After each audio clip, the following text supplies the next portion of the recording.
All right, folks, we all know that President Trump wanted the Senate to vote on the Save America Act before their August recess, but that didn't happen. And yesterday, we were promised that Senator John Thune was going to send it to the floor for a vote. That didn't happen either. Last night, Trump gave John Thune more time. But look, folks, after Republicans couldn't even advance this narrower voter ID bill with the 52-46 majority vote, I think we need to ask a much harder question. Did Senator John Thune slow walk the Save America Act until the clock became his excuse? Because the vote that everybody was waiting for just, I don't know, disappeared. But look, I've thought about this a lot, and there are three things that changed last night, and I think you need to understand them. The first is what President Trump actually agreed to. The second is what that decision tells us about John Thune and Senate leadership. And the third is why I don't believe the Senate disappearing into pro forma sessions necessarily ends this fight until September. So let's start out with President Trump. Okay. The president agreed not to force a reconciliation vote last night. Senator Johnson confirmed it. Senator Mike Lee's confirmed it. Okay. They had about 2 hours of discussions with Trump, Thune, Mike Lee, Rick Scott, and Johnson himself. Okay, Johnson has said that, their discussion with the president ultimately came to an agreement where they shouldn't vote on the reconciliation package last night. And that's important, okay? Because there are people on YouTube right now saying that Thune simply killed the SAVE Act against Trump's wishes, and that didn't happen. Okay, Trump agreed to this delay. But why he agreed is where the story gets a little interesting. Okay, the package that they were preparing wasn't simply the standalone Save America Act. It was a larger reconciliation framework. I've said this numerous times, and many of you know this, okay? But Republicans still had unresolved disagreements over what belonged in that package, including some major questions involving defense spending. So President Trump was essentially presented with a choice: force the Senate to vote on a package that wasn't ready, or give them more time to finish it. And Trump chose more time. Now, given the situation that he was presented with, I guess I understand the decision. But the part that I don't think Senate leadership gets to escape is the fact that they forced this situation that Trump was presented with in the first place. None of these problems suddenly appeared last night, or yesterday afternoon for that matter. Senator Thune has been telling us repeatedly that he doesn't have the 60 votes, and we knew that.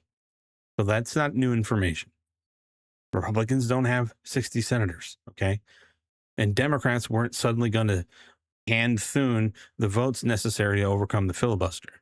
So if everybody knew the 60 vote path was blocked and the 50 vote path was the option, what was Senate leadership doing to develop this alternative?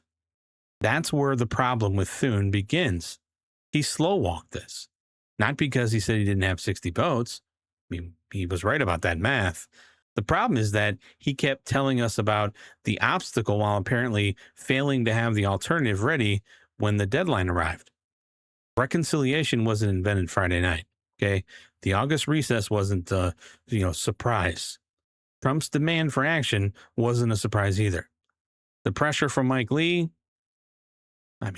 Kennedy, Johnson, Rick Scott, those were accumulating. Thune knew about this, but yet they came to Friday night without a reconciliation package that they were prepared to put on the floor. So if you keep delaying something like this alternative long enough, eventually, the calendar does the work for you now, doesn't it? Then it becomes, we ran out of time. We need August. We'll come back in September. And, Mr. President, I promise we'll have this ready. No. Okay. We get a perfect demonstration of Friday night of why simply repeating we don't have 60 votes isn't good enough. And Republicans what they ended up doing was they brought John Husted's narrower voter ID proposal to the table. That needed 60 votes as well, but only got 52. Okay. All the Republicans voted yes, but none of the Democrats crossed the aisle on voter ID. So all these YouTube shitheads that are 13 Democrats just crossed. This proves they've been lying the whole time. This didn't advance. Okay, that's the contradiction. Look, you can win the vote and still lose the legislation. Okay. Under normal Senate procedures, Republicans need 60 votes to overcome a filibuster, and they didn't have it. And that's precisely why this reconciliation strategy was the point. Because budget reconciliation can allow qualifying provisions to move through the Senate with a simple majority. 50 Republicans were available. Okay. And you had J.D. Vance on hot standby. But Republicans, they can't just paste the entire Save America Act into reconciliation, okay, and call it a day. I know that. You have the Byrd rule. Okay, you have the provisions that have to be satisfied for budgetary requirements. Some pieces of this election integrity agenda may be structured around legitimate, federal budgetary cuts or effects.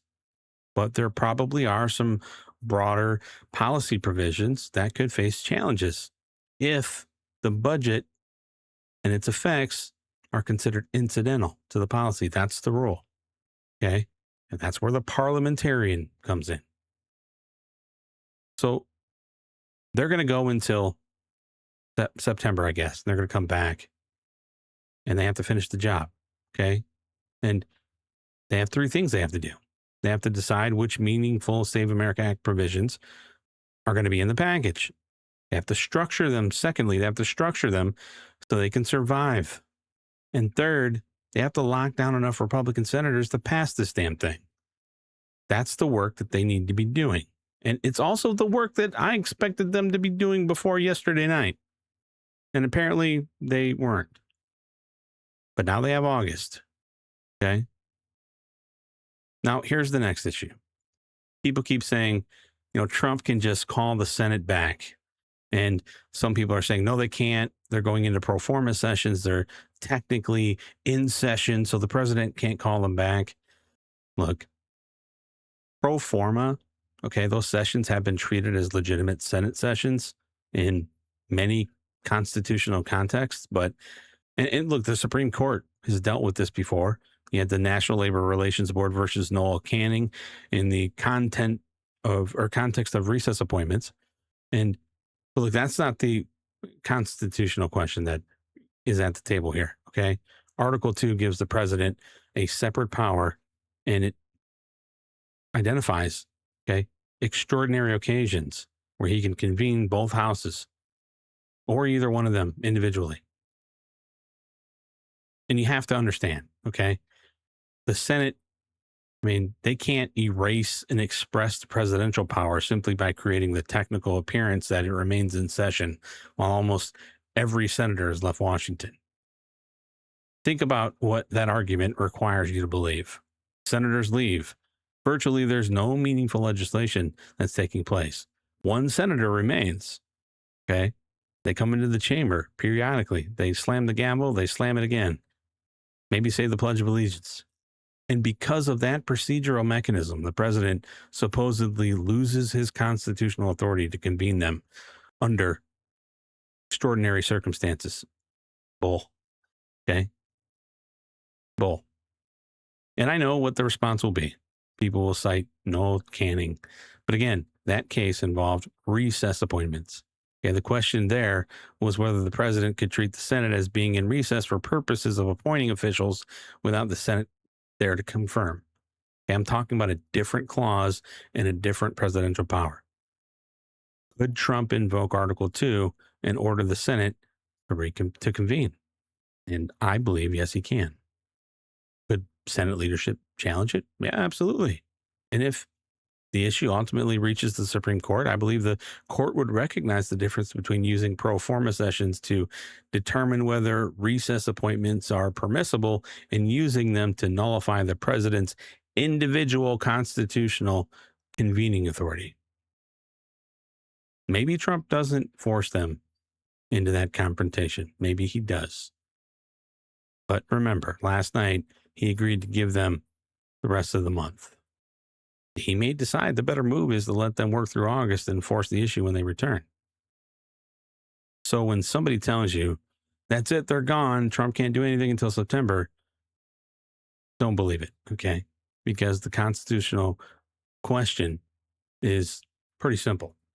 And look, that brings us back to John Thune, all right? Because September is now his test. He already told us he doesn't have 60 votes. Got it, okay? Now, stop explaining the obstacle and show us the solution, John. Use August to finish the reconciliation framework. Determine what can survive the Byrd rule. Resolve your internal Republican disagreements.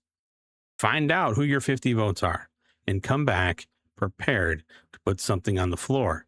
Because this time the calendar can't be the excuse. Trump gave you more time. Now use it.